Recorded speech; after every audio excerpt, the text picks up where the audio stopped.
Ça va être plutôt à travers la culture Lénapé. Je fais une petite modification de dernière minute. Merci beaucoup de nous accueillir. Ravie de voir que Adrien est connecté.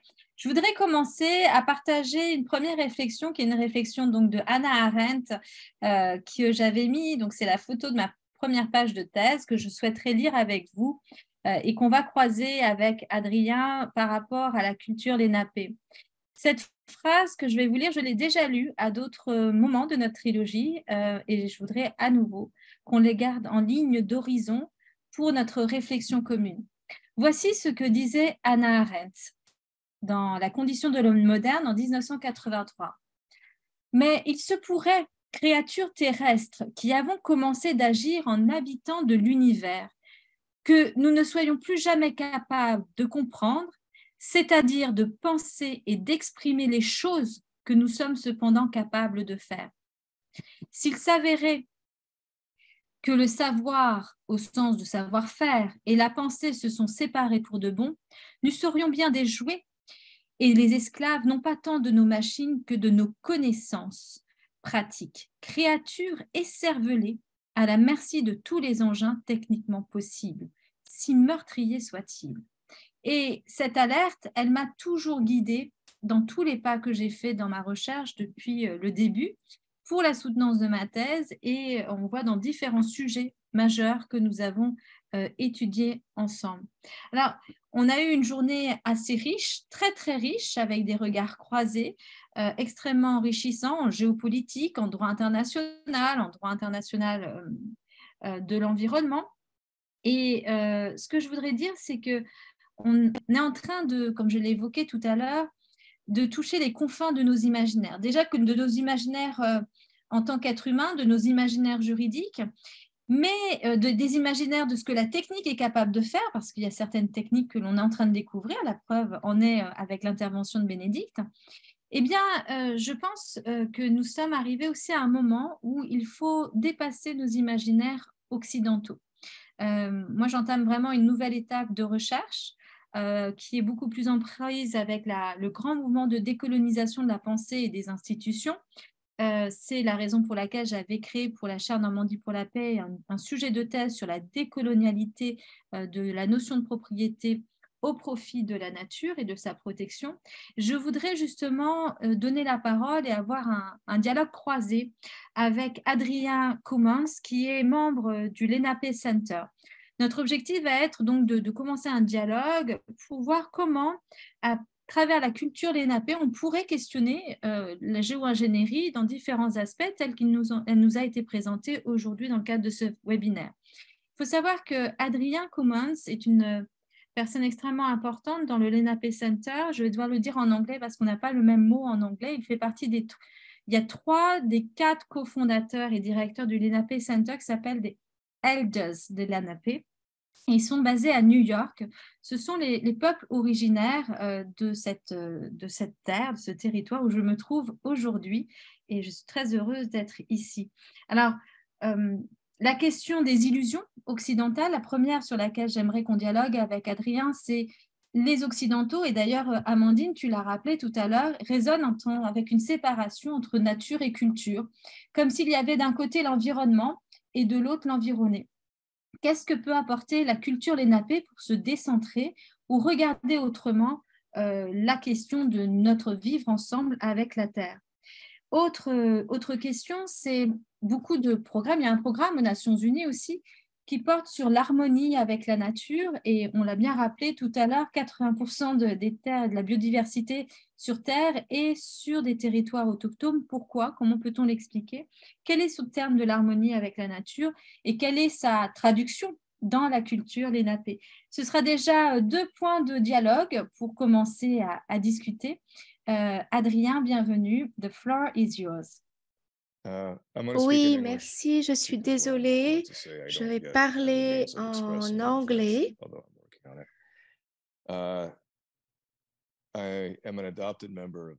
Je fais partie d'une... En fait, je ne suis pas Lénapé par naissance. Je suis adoptée par une famille Lénapé et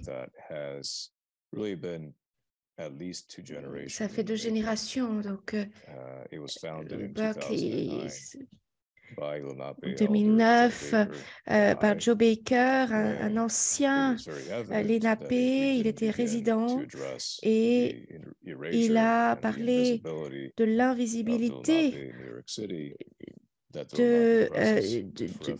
des tribus Lenape et de la présence Lenape. Et donc, il y a maintenant un retour de la présence, de la contre-présence des Lenape dans leur territoire, le Lenape Hawking dans leur territoire natal. Et là, je vais parler des arts et de la culture qui comprend aussi la langue.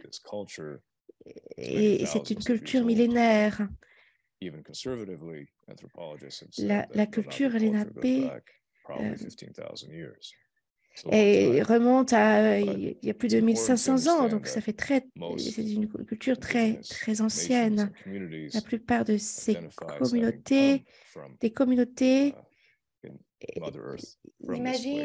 s'identifient comme faisant partie de la terre-mère et voilà, c'est la terre-mère et leur berceau. Donc en ce qui concerne maintenant cette question, je pense que l'approche anthropocentrique considérée par l'approche occidentale, les réflexions occidentales, se sont concentrées sur le changement climatique. En ce qui concerne maintenant le climat comme une approche basée sur les solutions. Il faut des solutions pour résoudre le changement climatique. Et en fait, ça nous amène dans une boucle anthropocentrée. Nous avons cette capacité humaine, cette capacité à résoudre des problèmes. Et de façon ironique, cela ne permet pas de résoudre les causes racines de ces problèmes, de cette situation dans laquelle nous nous trouvons. Donc, en ce qui concerne cette conversation, on peut dire beaucoup de choses aussi sur les dangers de la géoingénierie et les dommages, les risques de ces technologies. Donc, c'est important de prendre de la distance et de considérer que lorsqu'il n'y a pas assez de prévention, eh bien, nous sommes dans cette situation-là, finalement. Et la prévention peut être aussi on peut atteindre cette prévention grâce aux connaissances des Lenape, ces connaissances ancestrales, ces connaissances des personnes autochtones. Il y a un terme qui reflète ce concept de paix en relation, paix avec la terre même, paix avec le soleil, la paix entre nous tous ces aspects qui constituent ce que nous sommes. Nous sommes des êtres humains sur la terre, nous sommes faits de cette terre. Et comment nous pouvons équilibrer ces relations en nous-mêmes et entre nous, y compris notre vie, et en harmonie. Cela nous empêchera de nous trouver dans cette situation terrible dans laquelle nous sommes. Donc, c'est une approche basée sur des valeurs qui essaye d'équilibrer cet anthropocentrisme exagéré. Et nous, en tant que peuple, avec modèle, avec la terre-mère, le fait de penser qu'on peut contrôler la terre-mère, ce n'est pas possible. Nous ne pouvons pas contrôler la nature. Nous sommes nés de la nature. Nous ne sommes pas plus puissants qu'un petit oiseau. Nous pouvons nous asseoir sur la branche et survivre, ou alors nous pouvons nous congeler après 15 minutes et mourir. Donc, c'est la première chose que je dirais. Nous devons prendre conscience que partout sur la Terre, il y a ces connaissances qui sont présentes depuis des milliers d'années, qui sont là, et ces voix doivent être incluses à chaque étape de cette conversation et pas seulement lors d'événements parallèles.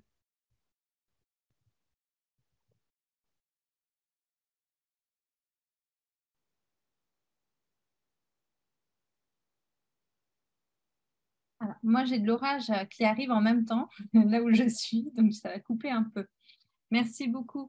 Oui, je pense qu'il y a cette idée d'harmonie et de paix avec la Terre qui est importante, mais on l'a bien vu, je trouve, dans les présentations qui ont été faites, notamment par Anna, mais aussi par notre collègue Arta Gupta. Derrière ces techniques de géo-ingénierie, il n'y a aucun peuple autochtone, en fait.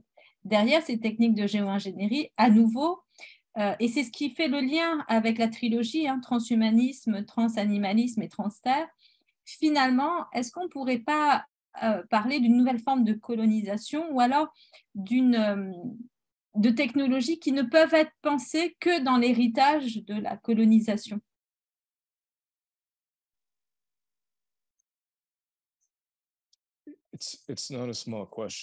C'est pas une petite question, parce que la vérité, c'est que tout le système mondial économique est fondé sur le colonialisme, tout ce capitalisme mondialisé qui est basé sur l'extraction de ressources, qui est bien sûr dérivé de l'utilisation des combustibles fossiles également. Tout vient de la colonisation. La plupart de nos systèmes mondiaux et de nos économies mondiales sont basées sur le colonialisme, sont pas basées sur l'harmonie et la réciprocité, et sont basées sur le concept d'extraction et la valeur qui est placée, par exemple, dans les forêts centenaires, les forêts qui ont mis longtemps à grandir. Donc, à part les militants environnementaux qui voient une valeur dans ces forêts, eh bien, ces forêts ne sont pas considérées. Donc, nous sommes tellement loin d'un système qui est vraiment basé sur nos valeurs humaines originelles. Donc, nous perdons de vue la situation dans laquelle nous nous trouvons aujourd'hui. Et évidemment, l'approche de la géo-ingénierie, penser qu'un petit groupe de personnes aura le droit de changer, de modifier le climat de cette façon-là, avoir des approches basées sur les solutions. Donc, au moins, on va se trouver dans une position où les grandes entreprises, privatisent ces efforts, pas pour le bien de l'humanité, pas pour des initiatives privées, pour le profit. Donc, voilà, il n'y aurait pas de différence. Pourquoi y aurait-il une différence dans ce domaine-là? Très bien. Il y a un petit temps de décalage, le temps que la traduction m'arrive, Adrien, d'où mon silence. J'étais en train de me poser la question parce que, où que l'on aille, il y a souvent cette règle des 7 générations suivantes et puis aussi de la culture des ancêtres chez les peuples autochtones qui est quand même quelque part un faux commun. Les Occidentaux ont adopté une déclaration universelle des droits de l'homme, on trouve ça formidable, et nous, juristes français, on est éduqués comme si c'était vraiment des valeurs universelles. Or, ce qu'a dit le professeur Mireille Delmas-Marty, qui est quelque part ma maman intellectuelle qui a préfacé ma thèse et que j'aime beaucoup, dont j'aime beaucoup et admire la pensée, elle disait en fait ce sont des valeurs universalisables plus que des valeurs universelles. Et dans le cadre de ma thèse sur le droit des générations futures, je m'étais posé la question, est-ce qu'il existe des valeurs universelles en fait ? Et je crois que plus que les droits de l'homme, au final, ce sont justement les savoirs ancestraux qui sont des valeurs presque universelles, puisque que l'on aille parler avec une Sami blonde aux yeux bleus du nord de l'Europe, avec quelle que soit la personne autochtone, il y a toujours ce haut respect de la mère terre, ce haut respect du culte des ancêtres et ce haut respect de protéger les générations futures. Comment concrètement est-ce qu'on pense aux ancêtres et comment on pense aux générations futures pour bien faire comprendre aux Occidentaux cet autre regard du lien transgénérationnel et du respect avec la Terre? Merci beaucoup. Encore, ce n'est pas une petite question. Donc, dans l'approche occidentale, il y a une approche très linéaire aux ancêtres et aux générations futures. Le fait que l'on partage une ligne de temps qui n'est pas linéaire avec toutes nos existences, avec la Terre-Mère. Et nous partageons cela avec les générations futures, avec nos ancêtres. Nous partageons ensemble. Regardons maintenant l'ADN. Et donc, nous avons des liens avec les forêts, les arbres, avec les particules, avec tout ce qui constitue la vie. Le fait que cette connaissance n'a pas besoin d'être découverte de manière scientifique. Ces connaissances sont détenues par le peuple Lenape depuis toujours.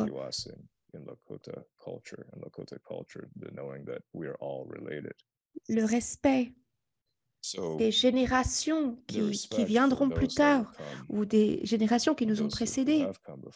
Nous sommes tous reliés. Ces relations permettent à la vie d'exister. C'est une relation qui permet à la vie d'être. Et nous devons penser en dehors de cette ligne de temps linéaire et de cette approche individualiste singulière.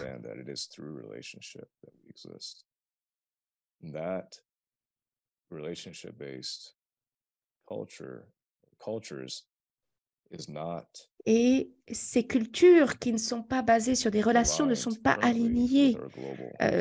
Voilà, c'est pour ça qu'aujourd'hui, nous voyons une culture de la domination, de l'extraction, qui n'a rien à voir avec cette pensée en termes de relations.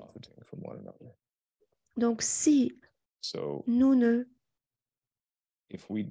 regardons pas vraiment, profondément, les systèmes économiques, sociaux, eh bien, nous ne trouvons pas une façon d'être dans une position où on n'a pas besoin d'avoir ces conversations. En 1609, donc, la compagnie néerlandaise est arrivée jusqu'ici. Ensuite, il y a eu la Compagnie des Indes qui a provoqué l'esclavage de milliers de personnes et extrait des ressources. Et toutes ces entreprises étaient là pour faire du profit. Et c'est ainsi que le début de la colonisation est arrivé.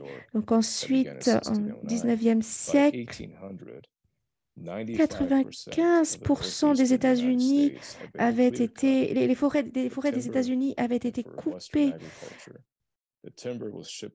et les populations d'animaux étaient décimées. Donc l'écocide et le génocide qui en ont résulté, en fait, ont entraîné une réduction de la population de 90%. On a attribué cela à des maladies, mais les personnes avec qui nous avons parlé ont dit que c'était très peu probable. C'était plutôt un type de génocide, avec des massacres, avec des famines. Et ce que je voudrais dire, c'est que c'est le fait que cette compagnie néerlandaise, en fait, tout était basé sur le profit. C'était avant la révolution industrielle. Et ils utilisaient tous les moyens nécessaires, y compris la pollution des seules sources d'eau disponibles. C'était vraiment l'accaparement, le profit au détriment de tout le reste. Et voilà, cela venait d'Europe. Donc, je parle de façon très honnête, mais donc si quelqu'un dit que nous devons faire évoluer le capitalisme, que le capitalisme ne peut plus maintenir notre avenir, dès qu'on commence à accuser le capitalisme, on est tout de suite accusé d'être un d'être dans un autre système. Et donc, tout cela est basé sur la nécessité de soutenir la vie. Il faut s'assurer que la vie puisse continuer et avoir ce type de pensée en termes de relations.